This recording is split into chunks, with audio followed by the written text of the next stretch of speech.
Hey everyone, I'm Erin and welcome to the Cardboard Republic. We are coming to you with a haul video. We're going to talk about a bunch of the games that we got in over the course of June. Let's get started.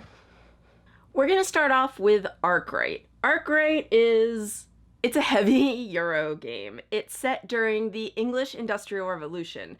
Your whole plan is to successfully run a company, but it's over the course of a few decades. So there are mechanics in place to help you modernize, to help you make a profit.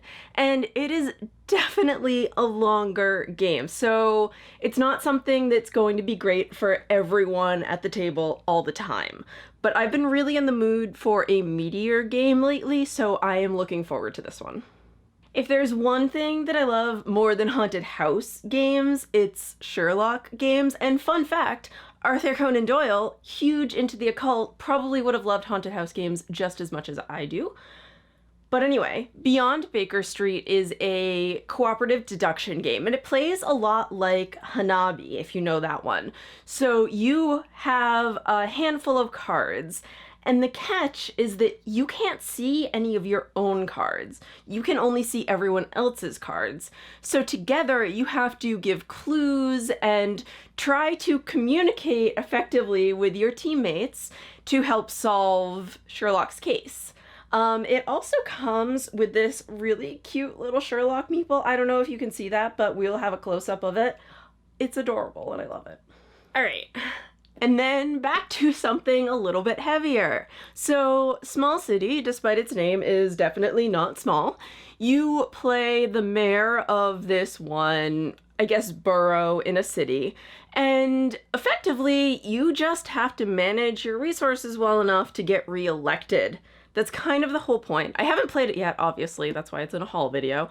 So I can't go into a lot of detail on how exactly you manage that. It is very Euro-ish, so I'm assuming you put a lot of cubes into spaces to get cubes to go to other spaces to get points. Just a guess. Anyway, I am going to try this one. We'll see whether I can be reelected or not. Then back to something small. Avalanche at Yeti Mountain. This is probably a little tricky for you guys to see right now because the graphic design is a little bit involved, but this is a racing game. You're all playing engineering students trying to get down Yeti Mountain as fast as possible. You've developed these rocket-powered skis because someone thought that was a great idea. If you go too fast, you'll crash. If you go too slow, the Yeti will get you.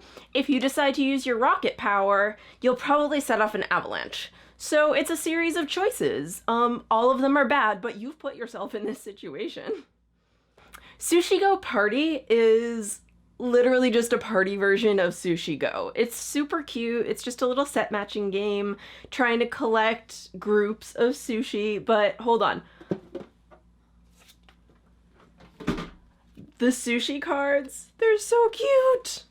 Yeah, so basically you just play it to spend like 15-20 minutes staring at adorable pieces of sushi.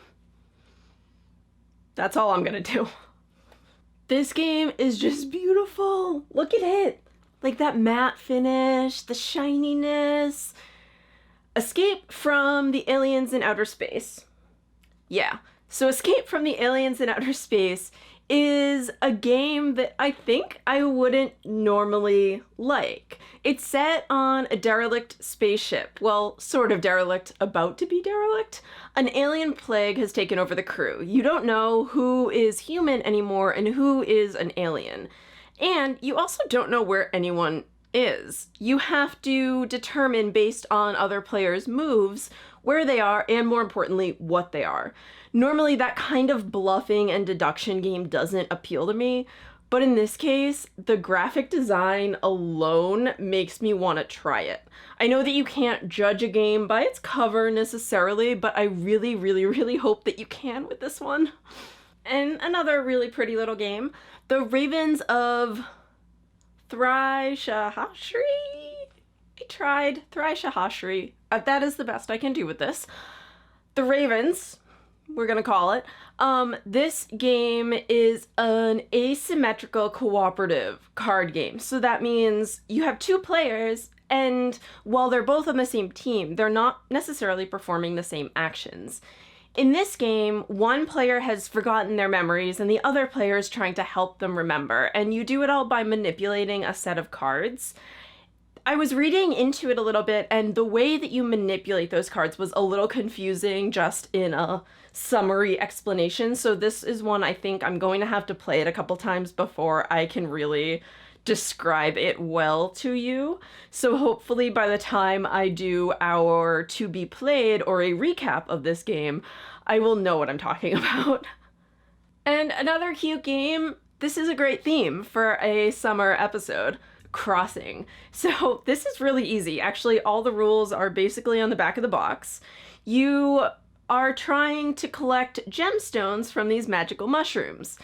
Every round, you point at a mushroom token. If you're the only one pointing at it, you collect all of the gemstones from it. If you are not the only one pointing at it, no one gets any gemstones. You can also point at other players and steal their gemstones. From what I can gather, that's about it. It actually seems really fun. It seems like a cute little filler game or something you can play even like as you're doing something else. A good over dinner kind of game. I'm excited to try this one, even though it is much, much, much lighter than my normal preference. Let's finish off with something a little bit heavier again. Tyrants of the Underdark is a game set in the Dungeons and Dragons universe. It's kind of a deck management or deck optimization game where you start off the game with a deck of cards that over time you slowly build up to fit your playstyle. I honestly don't know a whole lot more about the game than that. I do really, really like deck management games. I think that they test me as a gamer because my natural inclination is to get all of the things and keep all of the things. But in a deck optimization game, you really can't do that. A whole part of the game is getting rid of cards that aren't suiting you. So this should be a challenge. I'm also not so sure. Sometimes games that are based on existing IP, themes, like Dungeons and Dragons, aren't necessarily the best, but I have heard good things about this one. I'm excited to try it, if only for that. I like to see when games can take an existing universe and transform it into something new and do that really well. So that's Tyrants of the Underdark, and we'll see what happens. Okay, so that is our June haul. Those are a lot of the games that we got in over the course of June, and I'm excited to try a bunch of them. Most of them are really pretty, and a lot of them are on the heavier end of the spectrum, which is something I've been into lately. So hopefully we are able to give those a try soon. Either way, we'll be back with another video shortly, and until then, please leave a comment below telling us whether you got any new stuff in during June and what you're hoping to get played. If you like what we are doing here, please like and subscribe or go over and support our Patreon. We will see you soon. Bye! Sushi Go. It's fun, it's really light, you just try to get sets of sushi, but hold on. Where did I put those sushi cards? And you are racing down Yeti Mountain. If you go too fast, one of you, the person in the lead, will crash. You can use your rocket powers, but then you'll probably set off an avalanche. Also, there's a Yeti in there somewhere. Okay.